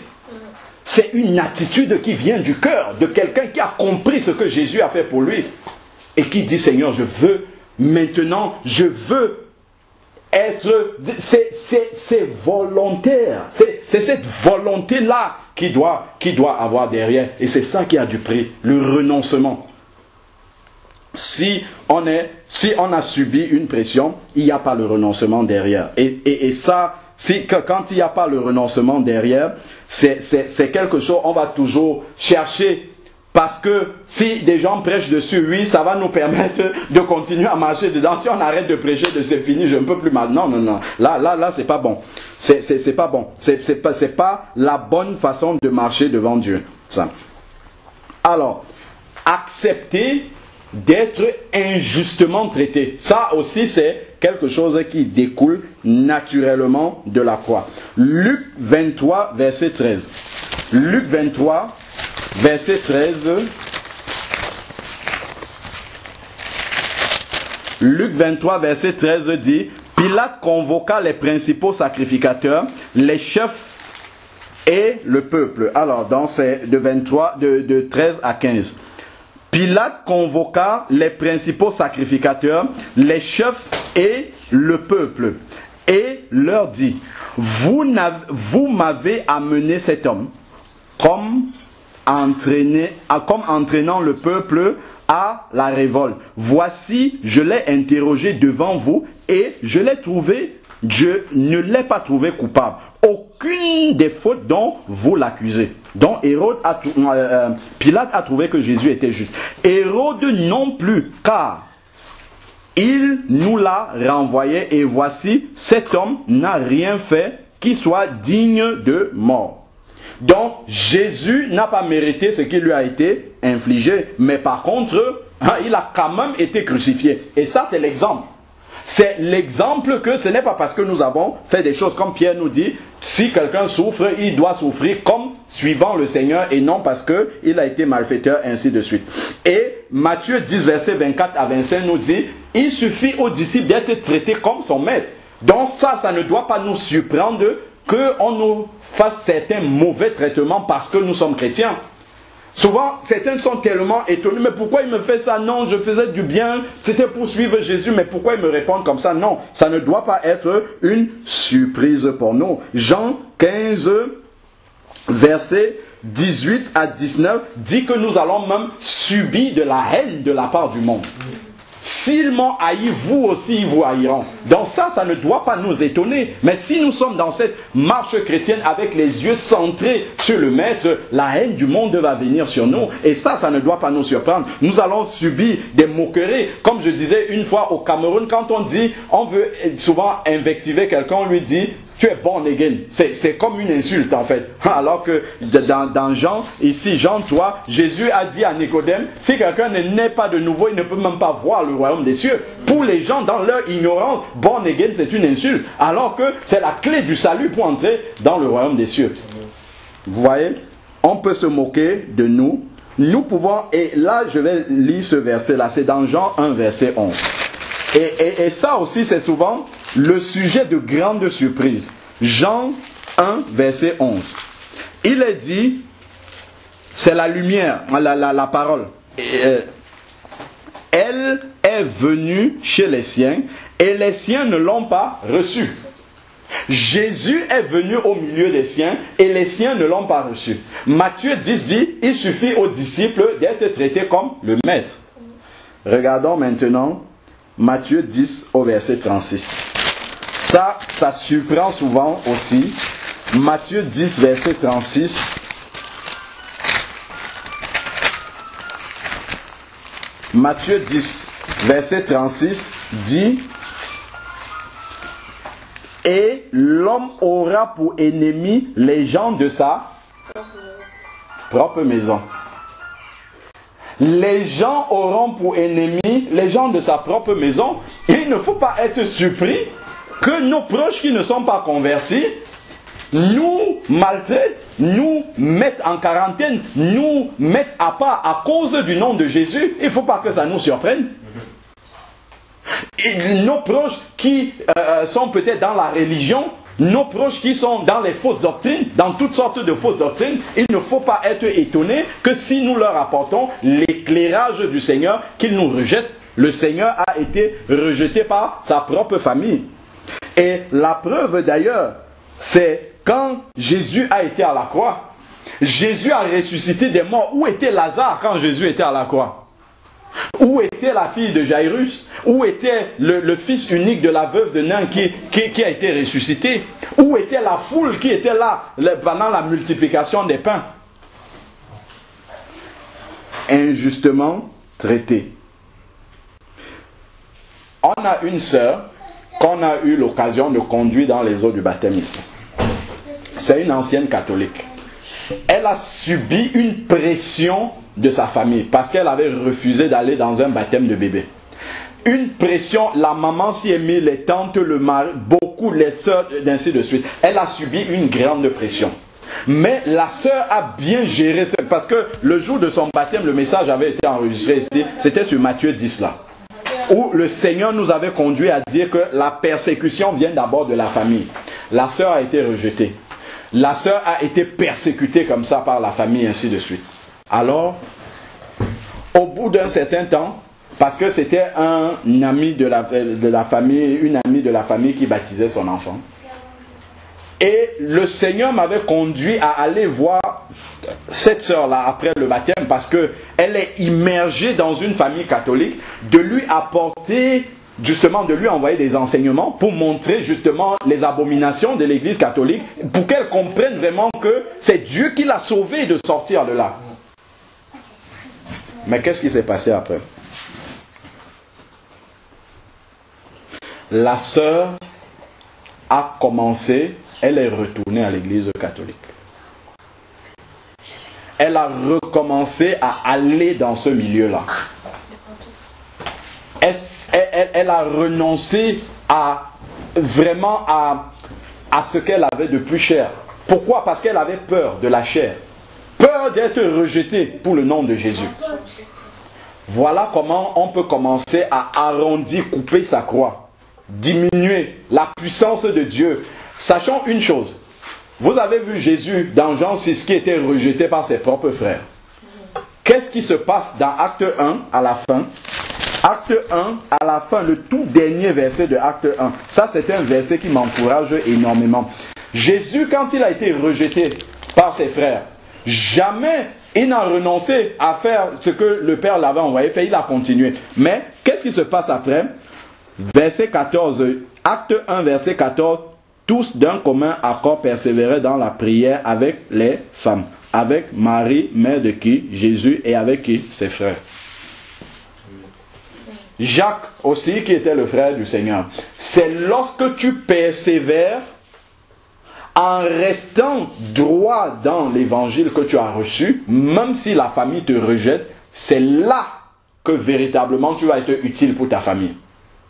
Parce que quand le Seigneur t'aura formé comme ça à l'écart, après il va te ramener et il va commencer à t'utiliser pour être en bénédiction à ta famille, pas avant.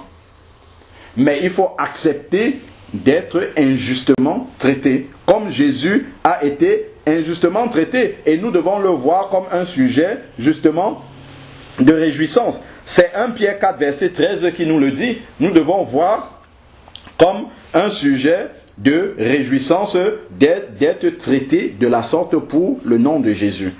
On va s'arrêter ici et puis on va continuer, plaise à Dieu, la prochaine fois. Que Dieu soit béni. Seigneur Dieu Tout-Puissant, Père, nous voulons te bénir encore pour le message de la croix, Seigneur Père. Ce message qui est l'essentiel même de notre vie, l'essentiel même de notre foi. Ô Père éternel, révèle-nous toujours de plus en plus en profondeur l'œuvre de ta croix et que cette croix puisse agir avec puissance dans notre vie. Seigneur, donne-nous de ne pas reculer devant ce que tu veux encore faire passer par la croix dans notre vie, que nous acceptions volontairement que ce qui n'est pas encore passé, Seigneur Dieu, par la croix puisse passer dans notre vie. Père, merci parce que tu nous as révélé ce message-là sur le renoncement qu'entraîne la croix dans notre vie. Ô Père, que nous puissions marcher véritablement de cette façon-là, comme toi-même tu as marché, et que les hommes autour de nous puissent voir manifester, Seigneur, cette nature-là que tu as mis en nous. Nous avons lu encore dans ta parole que nous sommes l'habitation de Dieu en esprit. Seigneur Père, que tu manifestes, que nous te laissons manifester cela. Et là où nous devons prendre des décisions, Seigneur Père, que nous les prenions devant toi. Que là où la chair veut être faible, Seigneur Père, que tu nous aides. Aide-nous, Seigneur Père, à pouvoir te laisser agir en profondeur dans notre vie.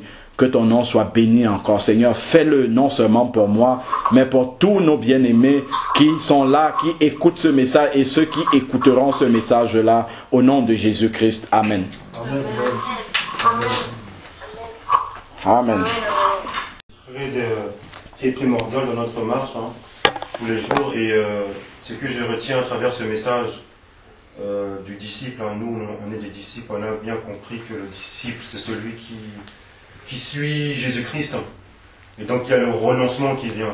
Et dans ce renoncement, comme Ben-Aimé a dit, on peut rester instruit, rester des années. Et dans le renoncement, en fait, il y a en fait la relation. En fait, c'est un mariage. C'est une relation. Et cette parole, même la base, c'est la relation entre la parole qui est Jésus et nous. Donc la femme, l'épouse. Donc il y a cette relation, cette intimité qui est là. Et justement, c'est suivre l'époux, suivre Jésus-Christ. C'est comme une femme aujourd'hui qui était égarée à travers des hommes pervers, des hommes de la vie tous les jours comme on voit.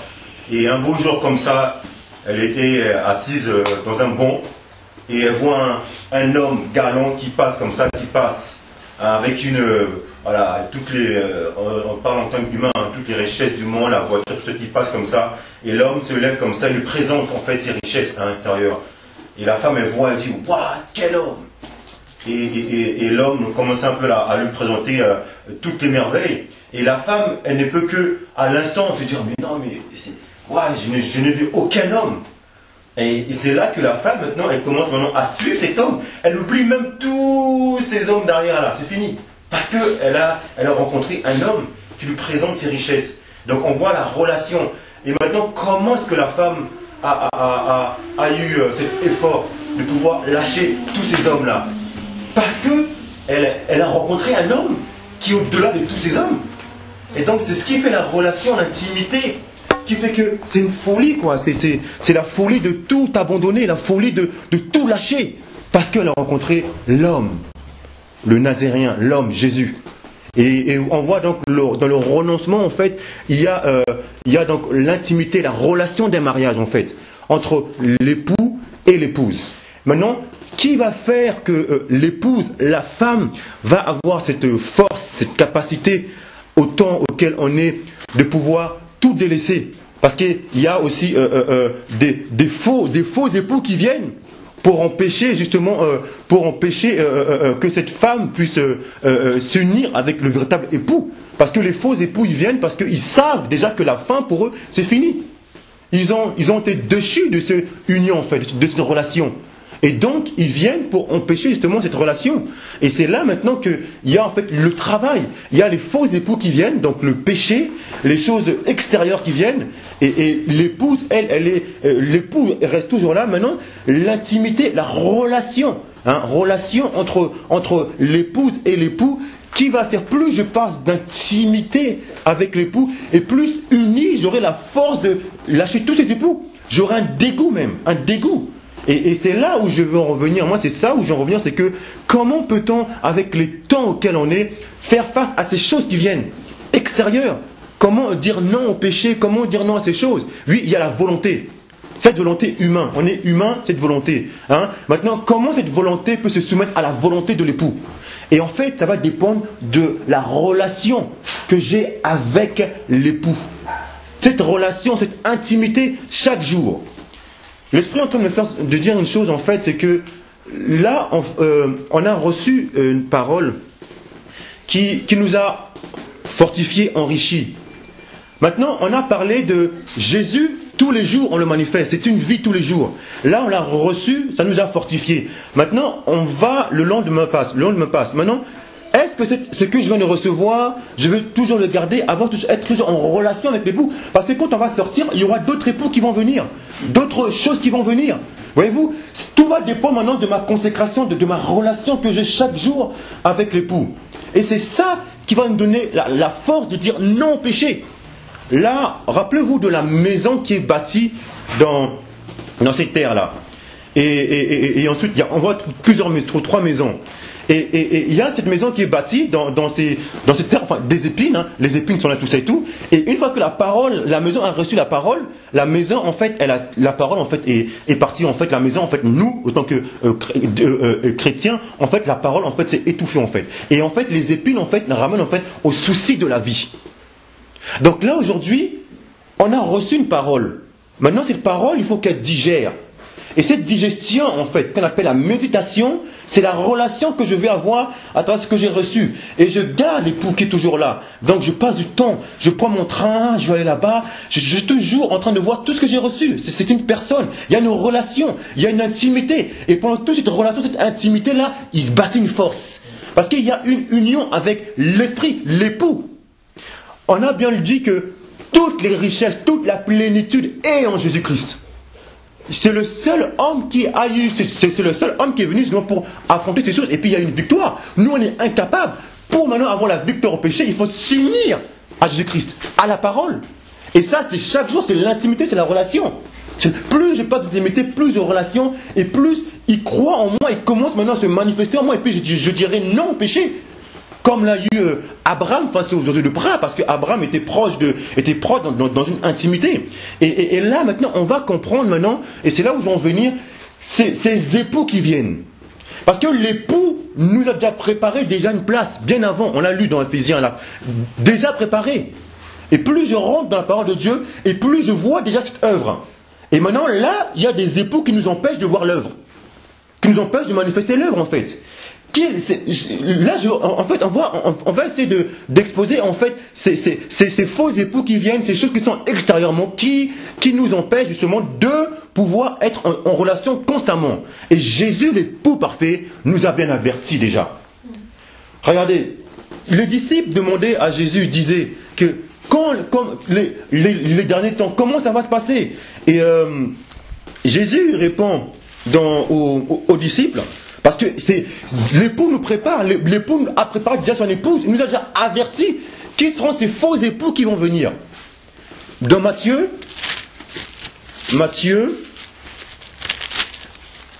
ou l'évangile de Luc, plutôt on va prendre l'évangile de Luc, chapitre 21, verset 32.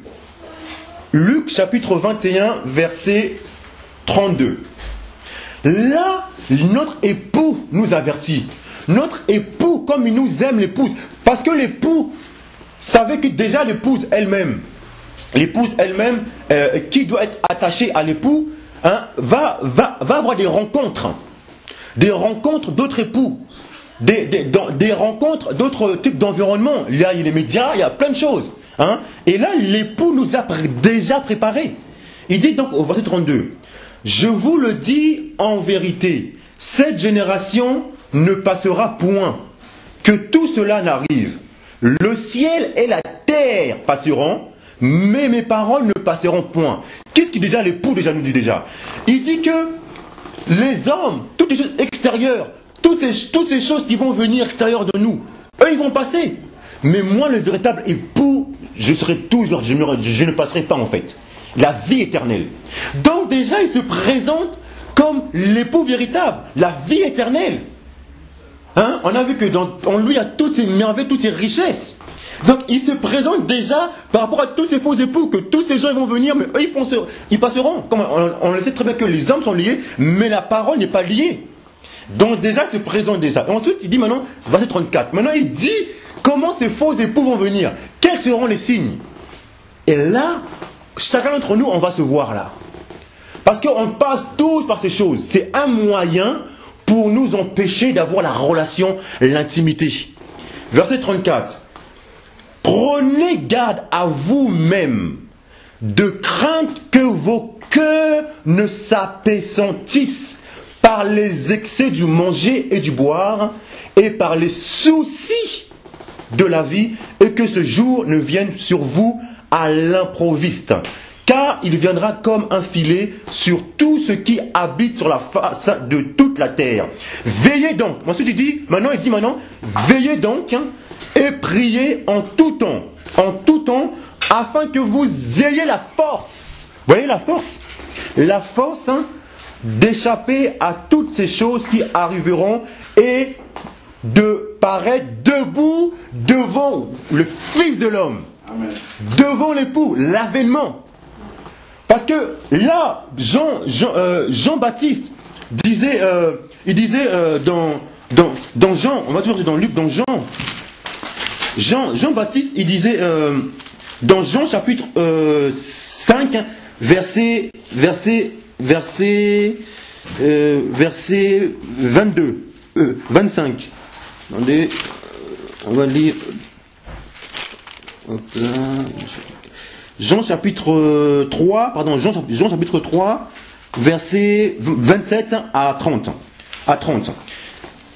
Jean répondit, un homme ne peut recevoir que ce qui lui a été donné du ciel. Vous-même m'êtes témoin que j'ai dit, je ne suis pas le Christ, mais j'ai été envoyé devant lui. Celui à qui appartient l'épouse, c'est l'époux. Mais l'ami de l'époux qui se tient là et qui l'entend éprouve une grande joie à cause de la voix de l'époux. Aussi cette joie qui est la mienne est parfaite. Il faut qu'il croisse et que je diminue. Jean-Baptiste, il nous ramène. Jean-Baptiste, quand les gens venaient vers lui, a dit, voici l'époux. Parce qu'il savait que ce n'est pas lui, le moi, mais c'est l'époux. Donc il ramenait les disciples à l'époux. Parce que suivant l'époux, quand l'homme se présente, parce que c'est lui qui participe à toutes ces choses, et si maintenant on suit l'époux, maintenant on aura la force face à toutes ces choses. Et quand on a lu maintenant dans Matthieu, là, donc il dit, veillez donc, veillez donc, et là, je vais revenir à... C'était dans Matthieu, c'est ça, Luc, voilà, Luc. Alléluia. Voilà, donc, il dit donc, prenez, verset 34, Luc 21, 34, prenez garde à vous-même de craindre que vos cœurs ne s'apaisantissent par les excès du manger et du boire et par les soucis de la vie, et que ce jour ne vienne sur vous à l'improviste. Voyez-vous, que vos cœurs ne s'apaisantissent. Regardez bien quand Paul prêchait toute une nuit, il y avait un jeune homme qui est tombé, il s'était endormi. Éticus. Ouais, c'est ça. Merci frère. Donc voyez-vous, donc ce que je veux dire par là, il va, quand on est dans la parole de Dieu, le but de rôle des choses extérieures, c'est l'apaisantissement. C'est-à-dire un esprit de lourdeur comme ça venir. On a comme quand on prend la parole de Dieu, c'est-à-dire qu'il va commencer à avoir des choses qui vont venir autour, qui vont nous ramener à s'apaisantir. Le sommeil va commencer à se présenter. Pourquoi? Parce que là, on rentre en relation avec l'époux.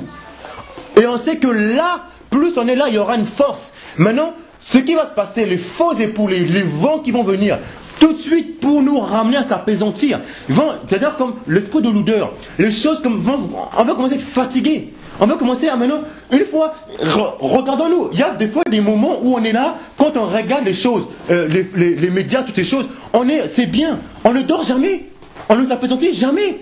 Parce que c'est, voilà, la chair aime. Mais quand on rentre dans les choses de l'époux, de la parole, on commence maintenant à sommeiller. Et c'est un combat. Et donc, ces choses vont venir pour nous empêcher d'avoir la relation. Que vos cœurs ne s'apaisantissent pas par les excès du manger et du boire. Oui, on a tendance maintenant souvent à prendre des choses en plus que notre niveau, à manger plus des choses, aller, notre corps nous parle. Tu peux prendre encore ça, vas-y. Et toutes ces choses-là, ce sont des choses qui nous empêchent d'avoir cette relation. Donc c'est juste pour nous dire simplement que pour affronter toutes ces choses, en fait, le sommeil, l'esprit de l'odeur, les excès de manger de table, ce sont des choses qui vont venir. Pourquoi? Parce que une fois que j'ai reçu la parole, maintenant je veux partir dans un autre lieu. Ce qui va se passer, ces choses vont revenir vers nous.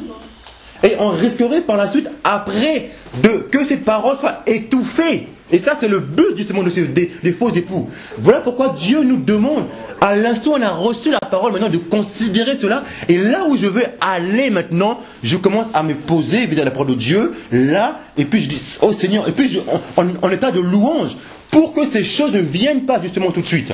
Parce que ces choses vont revenir pour que cette parole qu'on a reçue soit oubliée. Et donc, on ne doit pas être des auditeurs oubliés, justement. Et donc, ça nous met en garde. Et comment maintenant? Par la prière. Veillez donc et priez en tout temps afin que vous ayez la force d'échapper. Et qui dit prière maintenant? Qui dit la relation? Qui dit prière? Qui dit en fait relation. Et la relation en fait avec l'époux et nous-mêmes. Et ça, par exemple, j'ai reçu, parce que souvent on pense que la prière c'est simplement, je me pose et je prie comme ça, je ferme mes yeux. Ça peut être aussi une prière méditative. Amen. Ça veut dire que la parole que j'ai reçue maintenant, je commence à poser des questions, je sors. Je dis, ah Seigneur, cette parole-là, vraiment, par rapport à son reçu, je vous ai vu de le renoncement. Là, je suis en prière. Je suis en prière, mais la prière sur la parole de Dieu, la prière méditative. Et je suis toujours en relation. Et c'est ça que l'Esprit veut nous dire. C'est-à-dire que, parce que je peux sortir, regardez, si je sors maintenant, qu'est-ce qui va se passer? Il va y avoir des images. Et tout de suite maintenant, je serai là sur des questions sur ce que j'ai reçu. Je commence à penser, oh, tu vois, cette personne commence à s'habiller. Oh, un vêtement rouge. Je commence maintenant à oublier tout ce que j'ai reçu. Et je commence maintenant à être en relation avec d'autres époux. Voyez-vous? Et si je sors maintenant avec la parole que j'ai reçue, je sors et j'ai des questions qui viennent, qui disent, ah Seigneur, le renoncement à soi, c'est merveilleux, l'époux. En fait, je suis en prière. méditatif. En fait, la prière, c'est la relation avec l'époux et l'épouse. Et c'est ça que Dieu nous demande. Plus je suis en relation comme ça, dans le train, dans la vie de tous les jours, par rapport à la parole de Dieu que je reçois, je me bâtis en la parole de Dieu. Tout ce que je reçois, comme ça, digérer. Et là, je vais avoir la force. Maintenant, quand il y a d'autres époux vont venir, je dirai non au péché. Parce que je garde cette relation. Je veille dans la prière, dans la relation méditative. Et là, c'est de là que vient la victoire. Voyez-vous ce que je suis en train de dire? C'est important. Parce que là, pourquoi je dis ça? Là, c'est le message que pendant que le frère parlait, c'est ce que j'ai reçu. C'est que là, on reçoit une parole. Mais tout de suite après, beaucoup d'entre nous, on va se dire comme lourd après, fatigué. Vous savez pourquoi? Parce qu'on a reçu le trésor, ce trésor-là. C'est à nous maintenant d'avoir cette intimité de dire oui et de prier. La relation. Ce qu'on appelle en fait la méditation, en fait. Amen. Vous voyez, ça c'est la digestion de la parole. Là, on parle en fait, là, on vient de recevoir en fait la méditation. En fait, je reçois la parole de Dieu, je mange le pain de vie. Je mange, c'est bien, parce que beaucoup mangent le pain.